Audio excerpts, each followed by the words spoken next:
ایران میں شہید رہبر اعلیٰ آیت اللہ علی خامنائی کی تدفین کے سلسلے میں تقریبات جاری ہیں۔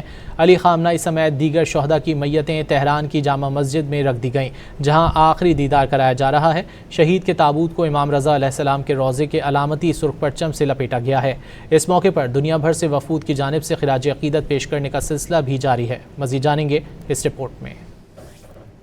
ایران میں شہید رہبر اعلیٰ آیت اللہ علی خامنائی کی آخری رسومات کا آغاز ہو گیا۔ حامی جبهه مقاومت هستند و ارادتی خالصانه به رهبر شهید امام خامنه‌ای رضوان الله تعالی علیه دارند۔ آیت اللہ خامنائی سمیت دیگر شہداء کی میتیں آخری دیدار کے لیے پہلے تہران میں امام خمینی حسینیہ سینٹر لے جائی گئیں اور پھر تہران کی جامع مسجد پہنچا دی گئیں۔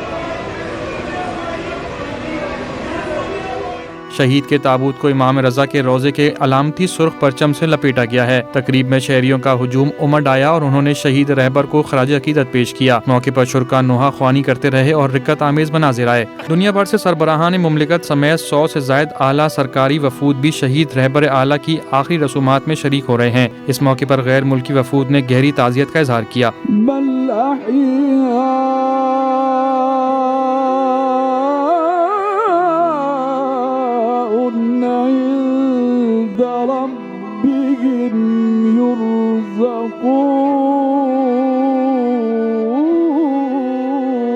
ایرانی سپریم لیڈر مجتبیٰ خامنائی سیکیورٹی وجوہات کے باعث اپنے شہید والد اور رہبر اعلیٰ کے جنازے میں شریک نہیں ہوں گے۔ اس موقع پر انہوں نے اپنے بیان میں کہا کہ آیت اللہ علی خامنائی کی شہادت کے بعد ان کے جسد مبارک کی زیارت کا شرف حاصل ہوا۔ جو منظر دیکھا وہ استقامت اور ثابت قدمی کے ایک پہاڑ کا منظر تھا۔ ترجمان ایرانی وزارت خارجہ اسماعیل بقائی کے مطابق آیت اللہ خامنائی کی نماز جنازہ 5 جولائی بروز اتوار کو صبح 6 بجے ہوگی۔ 6 جولائی کو مرکزی اور تاریخی اجتماع منعقد کیا جائے گا۔ 7 جولائی کو ہیلی کاپٹر کے ذریعے جسد خاکی کو مذہبی مرکز قم منتقل کیا جائے گا، جہاں مسجد جمکران میں الوداعی تقریبات ہوں گی۔ 9 جولائی کو مشہد میں امام رضا کے روضے کے احاطے میں سوگ کی آخری تقریب کے بعد تدفین عمل میں لائی جائے گی۔